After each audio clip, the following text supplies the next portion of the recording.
नमस्कार। कभी सोचा है कि 2500 साल पहले लिखे गए शब्द आज भी हमारी जिंदगी को बदल सकते हैं? हम एक ऐसे गुरु, एक ऐसे रणनीतिकार और राजनेता के विचारों में गोता लगाने वाले हैं, जिनका ज्ञान समय की कसौटी पर हमेशा खरा उतरा है। जी हाँ, हम बात कर रहे हैं आचार्य चाणक्य की। तो चलिए उनकी दुनिया में गहराई से उतरते हैं और देखते हैं कि उनका ये प्राचीन ज्ञान आज कितना काम का है।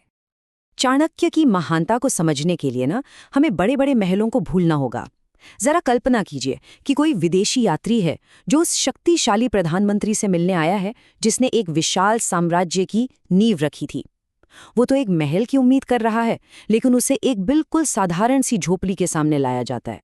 और जब उस यात्री ने अपनी हैरानी जताई तो चाणक्य का जो जवाब था वो उनकी पूरी सोच को सामने रख देता है। उनका मानना था कि एक शासक का असली काम अपनी प्रजा को अमीर बनाना है, खुद को नहीं। मतलब सीधा सा संदेश था, पद का मतलब सेवा है, दौलत इकट्ठा करना नहीं। ये जो शक्तिशाली प्रधानमंत्री थे वो सिर्फ एक व्यक्ति नहीं थे, उनके कई चेहरे थे जो उनके अलग अलग नामों से जाने जाते थे, और हर नाम उनके व्यक्तित्व की एक अलग ही कहानी कहता है। देखिए, उनका असली नाम तो था विष्णुगुप्त। पिता चाणक्य के बेटे होने की वजह से वो चाणक्य कहलाए, लेकिन उन्हें सबसे ज्यादा जाना गया कौटिल्य के नाम से, जो उनकी कुटिल यानी कि असाधारण राजनीतिक समझ को दिखाता है। और इसी जबरदस्त दिमाग के दम पर उन्होंने लगभग 325 ईसा पूर्व नंद वंश जैसे शक्तिशाली साम्राज्य को जड़ से उखाड़ फेंका और अपने शिष्य चंद्रगुप्त मौर्य को सिंहासन पर बिठाकर मौर्य साम्राज्य की स्थापना की। अच्छा, चाणक्य को इतिहास में जानना तो बहुत दिलचस्प है, लेकिन उनकी असली ताकत वो उनकी प्रैक्टिकल सलाह में है। तो चलिए अब उनकी सबसे जरूरी सीख पर आते हैं। अपनी जिंदगी में सही लोगों को कैसे पहचानें और आखिर किस पर भरोसा करें? ये एक ऐसा सवाल है जिसका सामना हम सब अपनी जिंदगी में कभी ना कभी करते हैं, है ना? और कमाल की बात यह है कि चाणक्य की शिक्षाएं सीधे सीधे इसका जवाब देती हैं, जो उनकी इस पुरानी सलाह को आज भी एकदम जरूरी बना देती है। चाणक्य का मानना था कि किसी का असली रंग वो नॉर्मल हालात में नहीं बल्कि दबाव में ही सामने आता है। उन्होंने एक श्लोक में बड़ी कमाल की बात कही कि हर रिश्ते को परखने का एक सही समय और एक सही तरीका होता है। मतलब साफ है, बातें नहीं बल्कि मुश्किल हालात में किए गए काम ही इंसान की असलियत बताते हैं। तो इसको जरा और आसान भाषा में समझते हैं। देखिए, किसी कर्मचारी की वफादारी कब पता चलेगी? जब उसे कोई बहुत जरूरी काम सौंपा जाए। रिश्तेदार सच में हमारे साथ हैं या नहीं, ये दुख के समय में पता चलता है। एक सच्चे दोस्त की पहचान मुसीबत में होती है। और जीवन साथी का असली प्यार तब परखा जाता है जब सारा धन और सामर्थ्य खत्म हो जाए।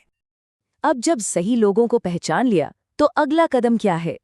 जाहिर है, खुद को गलत लोगों और खतरनाक सिचुएशन से बचाना। और यहाँ चाणक्य की सलाह थोड़ी और सख्त और प्रैक्टिकल हो जाती है, जो हमें सिखाती है कि इस मुश्किल दुनिया में अपनी रक्षा कैसे की जाए। चाणक्य ने एक बहुत ही तीखी लेकिन सच्ची तुलना की है। वो कहते थे कि एक दुष्ट व्यक्ति जहरीले सांप से भी कहीं ज्यादा खतरनाक होता है। अब आप सोचेंगे, ऐसा क्यों? क्योंकि सांप तो तभी काटता है जब उसे खतरा महसूस हो, लेकिन एक दुष्ट इंसान बिना किसी वजह के हर कदम पर नुकसान पहुंचाने की फिराक में रहता है। ये एक और बड़ा सवाल है। जब सब कुछ दांव पर लगा हो तो हमारी प्राथमिकता, हमारी प्रायोरिटी क्या होनी चाहिए? चाणक्य का जो आत्मरक्षा का सिद्धांत है वो बहुत ही साफ है, उसमें कोई भावुकता नहीं है। उनकी जो प्रायोरिटी लिस्ट थी वो बिल्कुल साफ थी, कोई इमोशनल ड्रामा नहीं। पहला, संकट के लिए धन बचाएं।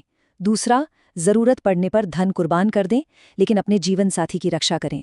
और तीसरा, सबसे जरूरी, अगर अपनी ही जान पर बनाएं तो धन और जीवन साथी दोनों को त्याग कर सबसे पहले खुद को बचाएं। क्योंकि उनका तर्क बहुत सीधा था, अगर हम ही नहीं रहेंगे तो किसी और चीज की रक्षा कैसे करेंगे? चाणक्य ने सिर्फ पर्सनल सेफ्टी पर ही नहीं बल्कि सही माहौल, सही जगह के महत्व पर भी बहुत जोर दिया। उनके हिसाब से 5 तरह की जगहों को तो फौरन छोड़ देना चाहिए। जहां सम्मान न हो, जहां रोजी रोटी का कोई साधन न हो, जहां दोस्त या रिश्तेदार न हो, जहां ज्ञान पाने का कोई मौका न हो और जहां सुरक्षा की कोई गारंटी न हो। उनका मानना था कि इन चीजों के बिना तरक्की करना नामुमकिन है। तो अब हम चाणक्य की शिक्षाओं के उस हिस्से पर आते हैं जो शायद आज के ज़माने में सबसे ज़्यादा ज़रूरी है। कि असली वैल्यू, असली कीमत बाहरी दिखावे में नहीं बल्कि ज्ञान और चरित्र जैसे अंदरूनी गुणों में होती है। चाणक्य का ये उदाहरण बहुत जबरदस्त है। वो कहते हैं कि एक पढ़ा लिखा न हो ऐसा इंसान, चाहे वो कितना भी सुंदर हो या कितने ही बड़े खानदान का क्यों ना हो, वो किंशुक के फूल जैसा है। मतलब दिखने में सुंदर, पर उसमें कोई खुशबू नहीं, कोई सार नहीं। असली सार तो ज्ञान से आता है। तो फिर उनके लिए सुंदरता का असली मतलब था क्या? ये चेहरे या शरीर के बारे में तो बिल्कुल नहीं था। ये था किसी के गुणों में, उसकी काबिलियत में। जैसे कोयल की सुंदरता किसमें है? उसकी मीठी आवाज में। एक स्त्री की सुंदरता उसके चरित्र और उसकी वफादारी में। एक कुरूप व्यक्ति का सौंदर्य उसका ज्ञान है, और एक तपस्वी की असली सुंदरता उसकी माफ कर देने की ताकत में है। मतलब साफ है, चाणक्य के लिए गुण हमेशा शक्ल सूरत से कहीं बढ़कर थे। तो इन सभी बातों को समेटते हुए सवाल ये उठता है कि भाई 2500 साल बाद भी हम चाणक्य की बातें करें क्यों रहे हैं? आखिर इस पुराने ज्ञान में ऐसा क्या है जो आज भी टिका हुआ है? इसका जो मूल सार है ना, वो यही है। ये सिर्फ कोई राजनीति या अर्थशास्त्र की किताब नहीं है। नहीं, ये एक सफल, नैतिक और एक मकसद भरी जिंदगी जीने के लिए एक पूरी गाइड है जो जिंदगी के हर पहलू को छूती है। जरा सोचिए, जब हम उनके काम को इस विशाल ऐतिहासिक आईने में देखते हैं तो ये कितना हैरान कर देने वाला है। साम्राज्य बने और मिट गए।